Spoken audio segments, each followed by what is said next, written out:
Hello everyone, it's Jamal Thomas. Welcome to the Progressive Soapbox.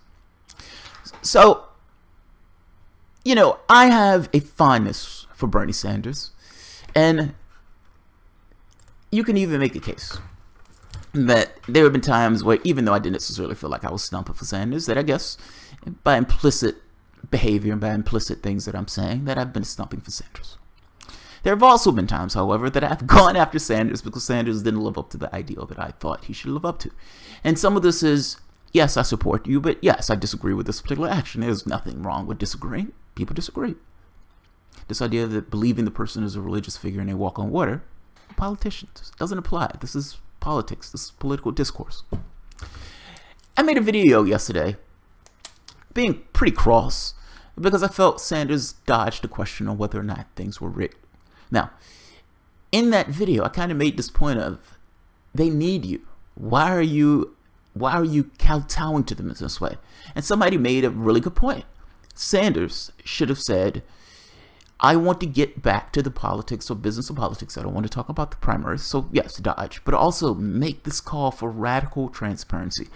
That ultimately your role in this, if you want to run again in 2020, which clearly every indication seems like he wants to run again, it's 2020. And if he runs again, he will likely run as a Democrat in 2020.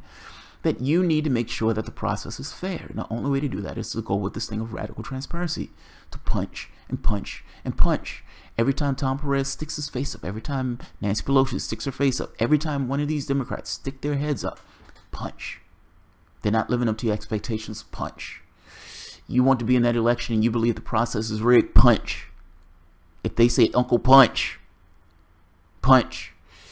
And I don't mean hit physically. I just mean going out there, making this point that radical transparency.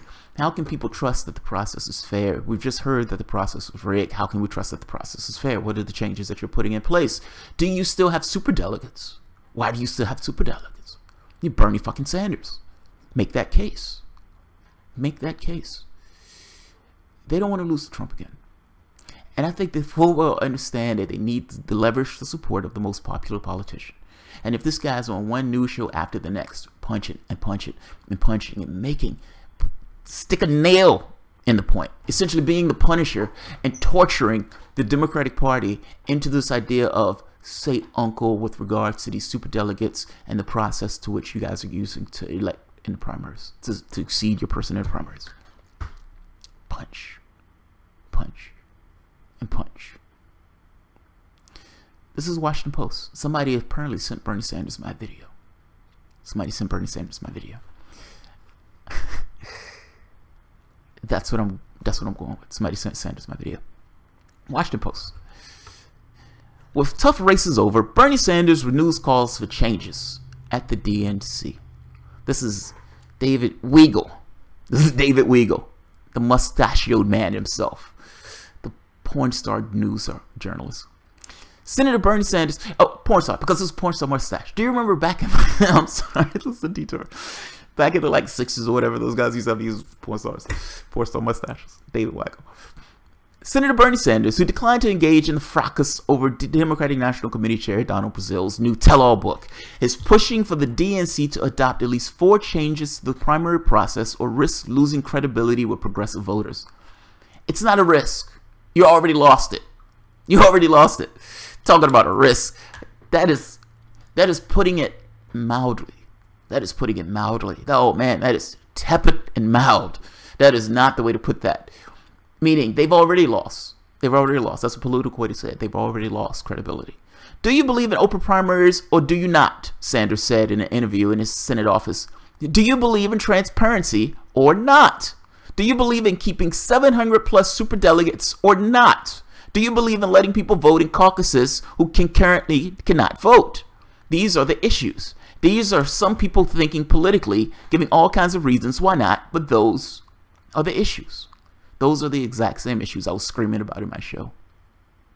Good job, Bernie Sanders. Good fucking job. The focus of Sanders' mini-campaign is on the DNC Unity Reform Commission created after the 2016 primaries, but before Hillary Clinton's surprise defeat in a general election to ease tensions among supporters of the two candidates. By the way, that didn't ease tensions. Nobody believed in a Unity Commission. Everybody thought that Unity Commission was bogus and ridiculous. What Bernie Sanders is saying right here, those are the issues. I don't care about your Unity Commissions. Do you believe in open primaries or not? What's the answer? Are you going to allow people to vote or not? Do you believe in transparency or not? Are you going to have an open process or not? Do you believe in letting 700 plus superdelegates or not? Do you believe in 700 superdelegates helping making the choice of who exceeds to the general election? And mind you, superdelegates are only there to keep out grassroots voters. That's it. It's them, for the Democratic establishment itself, to put its thumb on the wheel. We want to keep you out.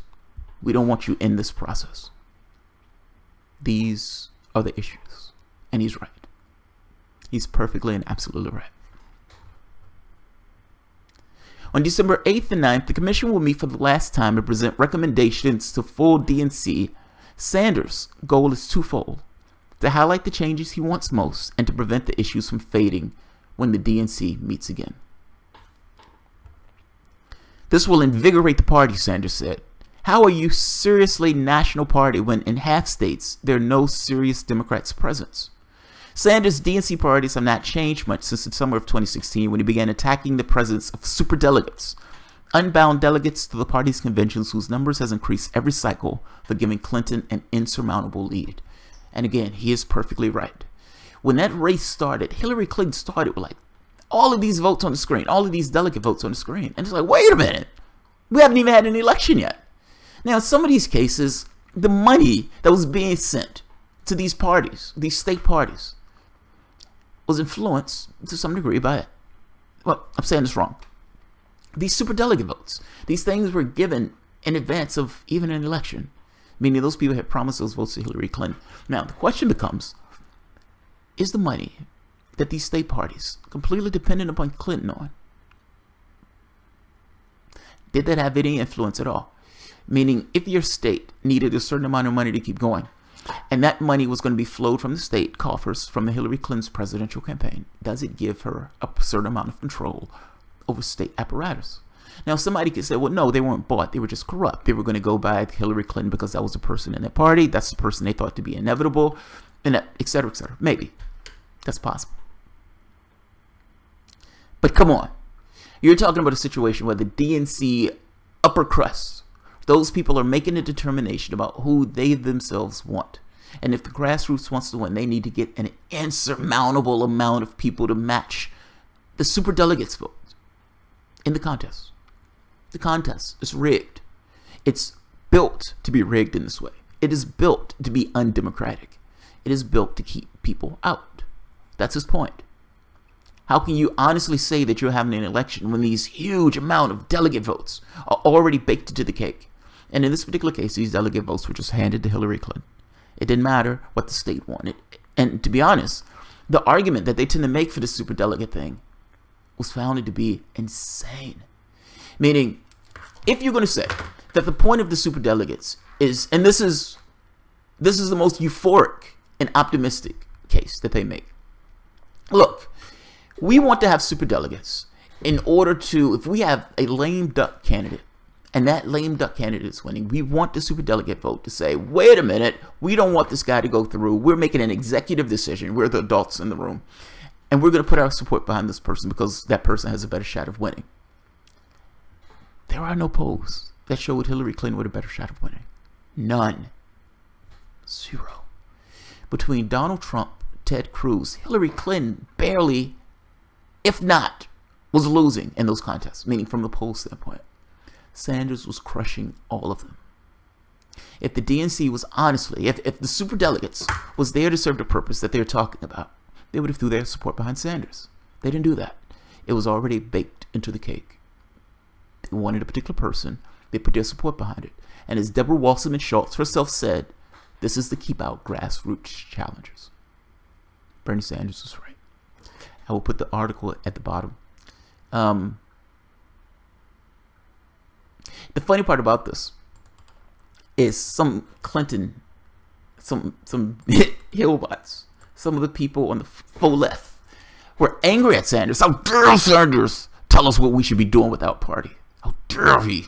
How dare he? It was gritting their teeth. They're angry. He is giving you information. He's trying to pull you in a direction to help you win. You guys have failed miserably. You guys put up your status quo candidate and he lost to reality shows. He's the most popular senator in this country.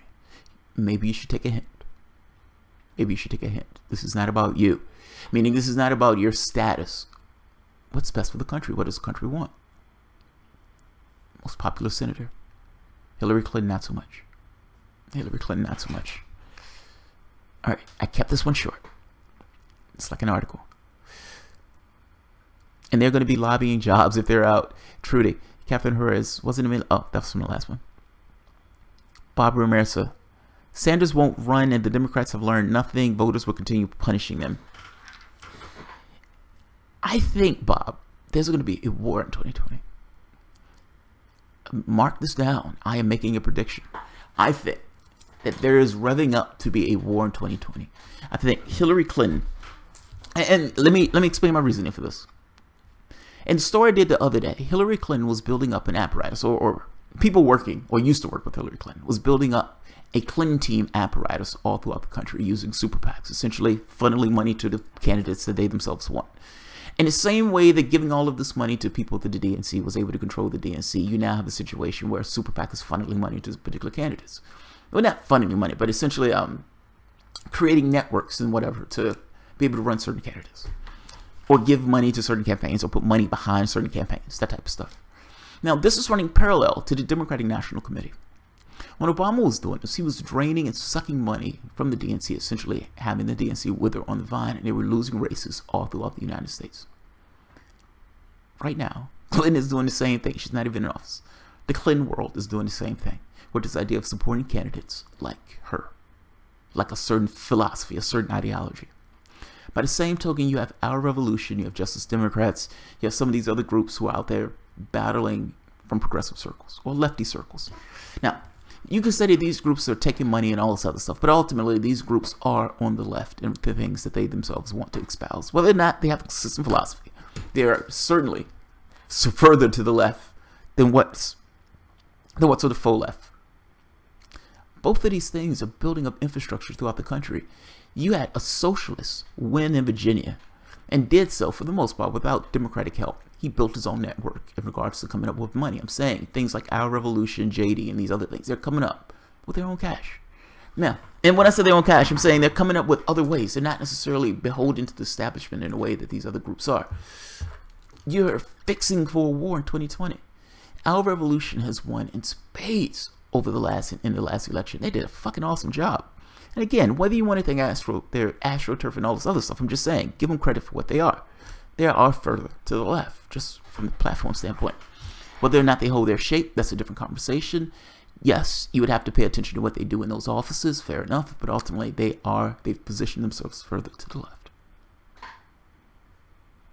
Winter's coming. Winter is coming. I think what they understand is, if you have somebody who's further to the left to win in 2020, you're smashing the Democratic Party apparatus as the Democratic Party sees itself. In the same way that Clinton winning in 1992 smashed whatever was there for the New Deal Democrats. You have sea change. They believe that their power is being eroded. They're doing what they have to do to keep their power intact, even if that means cannibalizing the DNC. Sanders calling for this is important. I mean, having open elections, nothing matters if you don't necessarily have open elections. If they can game the system again, then it doesn't matter what you do. Yeah, this is the war that needs to be fought. I agree with Sanders on this. I always appreciate Bernie Sanders for waking us up. Kerry Holder, you and I too. Perseus Go, honestly, Trump is what the United States needs right now. The right is so fed up with the state of politics. Without Trump, there will be no real American Hitler within 10 years. No, look, every revolution or every rise of the right, I'd argue, is a failure of the left. Meaning it wasn't so much that the people wanted what was coming from the right. It was just that there wasn't a candidate on the left. That's somewhat arrogant. I'm just making a point that if you had somebody who actually represented the quote-unquote radical left, radical from the standpoint of what the Democratic Party is right now, that person would be president right now. Trump is not what the country needs. You may say Trump is what the country needs from the sense of bashing the left or the faux left. Maybe. Maybe Trump is what the country needs to give the left an opportunity to get his shit together. Maybe. But Trump is not what anybody needs. Winkle the Bernie bro. So you wouldn't vote for Bernie over Trump? He'll dodge answering that question or say he's a socialist like Republicans. They would vote for Bernie Sanders over Donald Trump. Most of the left wants to move further to the left. These guys vote for Hillary Clinton and Obama and all this other stuff. But if it was down between Trump and Bernie, they would vote Sanders. They would vote Sanders. They may say whatever they want now, but they would vote Sanders. They don't have principles in this way. That's wrong. I know I shouldn't have said that, but that's true. 70% of federal politicians and officials are corrupt. Agreed. I don't know where you get that number from, but agreed. They already have merged. Why do you think we have two parties in control of everything? Kevin, yes, they've already merged. We have one party. Two wings of one party. Bob Ramirez, position reminds me of Hillary and her Republican private positions. Bob, the skeptic Ramirez. D. Safari. And how is Bernie Sanders' strategies working from inside the Democratic Party? DM. I don't know what that is. They're shamefully moving to the right. Well, that's the war that he's trying to wage. That's the point I'm getting at. He's been attacking what it means to be a Democrat. He's been attacking what it means to be a Democrat. You understand that Bernie Sanders just standing there by any other politician, just standing, not opening his mouth and saying a word, just standing there, makes them look bad. If this guy is the left, what are you? If this guy's the left, this guy sounds like a lefty to me. What are you? And the moment that you establish the hegemonic view that that's the left, right now in Britain, Jeremy Corbyn is the left. That's the left. He's not far left. He's not a French. He's the left. When he started, they tried to use this argument, oh, he's a French candidate. He's too far to the left. He's insane. He's going to... Right now, he put down the Blairites. He's the left. I'm making this argument that Sanders, just standing there, creates a problem for the Democratic Party. If this guy is a lefty, and he sounds a lot like a lefty to me, what are you? What are you? It puts into question what it means to be a Democrat. That's my point. It makes the point that this is what the party should be. This is what the party philosophically is supposed to represent. He shows the lie. He shows the myth for what it is. It's not that you have two parties. For the most part, those parties are so close together. Those parties are nearly the same. Him standing there makes the point that what the Democratic Party is not the definitive left. This is not a left-right country. This country is just to the right. Sanders. He's just a classic Democrat. He calls himself a socialist. He's just a classic Democrat. They hate that, by the way. They hate that. From their standpoint, they want to have two parties. They want you to believe that there are only two parties, that this is the range of debate in the United States. If this is the range of debate, then what is Bernie Sanders? They don't like it. It makes them look bad. It shows them up for what they are. That's my point. He's the left. And if he wins that existential struggle, that changing the hegemonic view of what it means to be a Democrat is a major, big fucking deal. That is a big, big deal. But in getting to that point, the war that needs to be waged is a fair process. So yeah, he's waging this war. He's attacking them at this point of open primaries. The last thing the Democrats want is to have this thing where the public is focused on, you cheated this guy once before, you're going to cheat this guy once again. And if you want us to be a part of this process, you need to be radically transparent. Now the problem, whether Sanders realizes it or not, that by allowing them and not saying anything when the contest was going on, meaning when these elections were going on, oh, the contest has passed. It's passed. I mean, your chance to actually put pressure on them in a sense, to some degree, might have passed. Pressure, the tension, is them potentially losing. Are people going to forget this once this quote-unquote sham of a unity commission passes and none of the changes have been put into effect, and the next go-around comes up and people are terrified of Trump, people are angry at Trump, people want to get rid of Trump, and in this case they're not thinking about what Bernie Sanders is talking about. They're not thinking that the election is rigged and that the contest, no, all this stuff passes. The Democrats' idea that, look, people realize that they cheated and it's not going to matter, they're going to vote for us anyway. That's my concern. Yeah, that's my concern. I prefer putting pressure when their ass is on the line, meaning we could lose this election. That seems to be the place where you put pressure. Now these elections are passed. What leverage do you have? That's all. I'm just curious. And look, what do you think? Am I wrong on that? Like, am I wrong on thinking that the leverage is passed now that the election is over with? Or does he still have leverage of being Bernie Sanders? That's a good question. Is he doing anything to deliver? He's one senator among a whole lot of corrupt ones that don't want to give up anything. People woke in 2008. Just some people decided to become Obama sycophants. Then that's not being awake. I'm sorry, that's not being awake. Turning around being sycophant, it's not being awake. I meant inside the Democratic Party, right? Well, he's not inside the Democratic Party. He's waging a war on the Democratic Party, if that makes sense. Like, this war is to change what it means to be a Democrat. That's the war. Now, if Sanders says, okay, I'm going to be a Democrat when I run again in 2020, the war that needs to be waged is on a fair process, a radically transparent and fair process.